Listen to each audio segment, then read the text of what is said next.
Hi, welcome to this little three-part series on how to use social media in real businesses to promote yourself. I think before we start, I'm just going to summarize what we're really going to talk about. Fundamentally, you have to build your story and you have to find your audience and then you have to interact with it. That's what marketing is all about. And it's particularly true if you're running a small consultancy business or even if you're an academic. You have to get your story out there in a way that people will relate to. The most important thing, I think, is to find your own voice, to be authentic, because that's what convinces people. You need to focus on keeping it short and sweet so that it will run on an iPhone. And you have to bear in mind that what we're really about is trying to interest the influential people in what we have to say. We also want to get permission to contact the others, but it's the influencers that we're really after. Now, it's a fact of life that most industries are actually quite small and they're quite traditional in the way that they behave. And you need to be known and you need to have a good reputation. Your face has to fit, they have to like you. And you really do, if you want to get into new areas, you have to have people to speak for you. I think one of the things that people often find hard to get is that the rules of old boy networking are exactly the same on the internet as they are outside. Fundamentally, you have to be interesting, you have to appeal to the people who have influence, and what the internet and social networking do is give us the opportunity to get our story into spaces where it can be noticed by these people who are really well connected and will pass their ideas on. Because once they notice you, they Google you.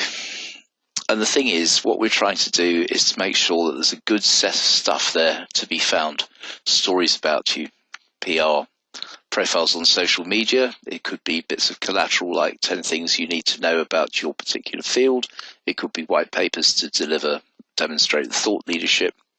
And you want to really have some case studies and examples of your work.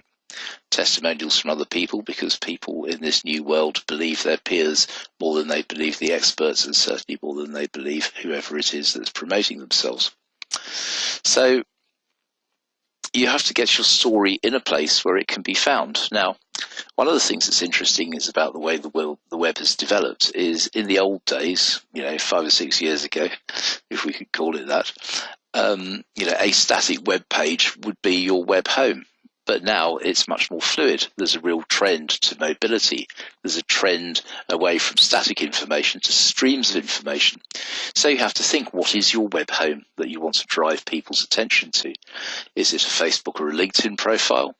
Is it a conventional website? Is it a blog site which gives you the opportunity to comment and write things on your field on an ongoing basis? Or is it even a Twitter stream? I think, you need to think very carefully about where your home is and how do you actually get the collateral to feed into that space. And then I think you have to be aware that we're moving very much from a broadcast mindset to a conversational mindset. One of our colleagues, Ellis Pratt, said that Web 2 is basically about aggregation, collaboration, and conversation. And one of the issues that brands have in the world is that they don't know, or their systems people or their legal people won't let them engage in conversations that mean something to their customers. You as an independent or a small business person or an academic have that freedom to make your conversations work for you on your own terms. But you also need to think that we're moving from a static world to a mobile world and to a streaming world. So, how do you get your story right? Well, a story is something that basically makes a connection between you and your customer or the person that you're trying to convince. And really it's an emotional connection. So it's got to do with their needs and your needs. It's got to do with their values and your values. This doesn't mean to say it has to be touchy-feely. You might both value an analytic professional approach. But if you are going to operate and be effective in your communication, you need to think who it is that you're writing to. Who is it that you've got on the other end of your keyboard?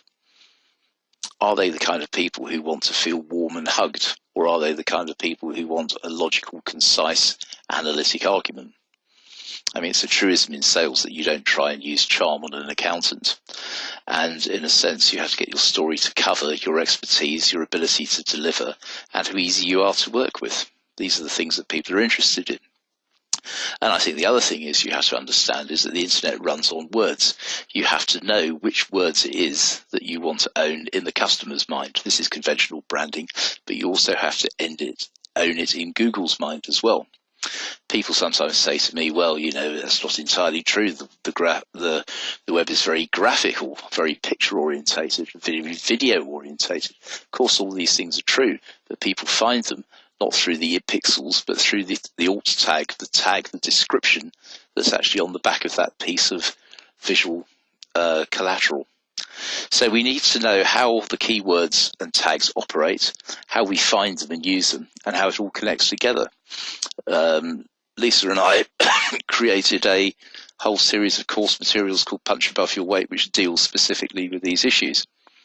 But fundamentally, you have to get your story, as we've talked about, break it down into keywords and test them. You can test them using Google AdWords, either put them in, run a test, or just put them in the sort of the keyword tool, but see which things people are interested in and which gets the most traffic and which there's least competition for. And when you've got them, you put them in various specific places in your materials. You tag your videos. You put them in the anchor text on links. You basically put them in the headlines, the keywords, the meta tags, and you can really work to create your own additional places to link from, because all of the things that we're going to talk about give you the opportunity to link back to whatever your core web presence is, whether it's a website, a blog, or a Twitter stream. Because the important thing is to get noticed by the influencers. You can identify them, research them on Twitter and LinkedIn. If you understand what motivates them, you can do things like join their networking organisations, work conventional membership organisations, use PR and articles in the trade press, but above all, you have to be clear about what you do and why it's important to them. So here's a little exercise you can carry out before we get on to the meat of this little course, which is going to look at how you can create the collateral and how you can deploy it. So just think about who it is that's important to you. Ultimately, you want to identify the 50 people in the world, as Thomas Power would say, who are really important to you. But for now, I've looked at it from 2 points of view. What are the top 5 suppliers, people who collaborate with you, who you work with, and what are the top 10 clients that you work with in a couple of markets? If you identify those people by name and how you're going to meet them, and how you're going to contact them, then that gives you a basis for thinking about what it is that you need to produce and how you need to deploy it to make those things come true for you.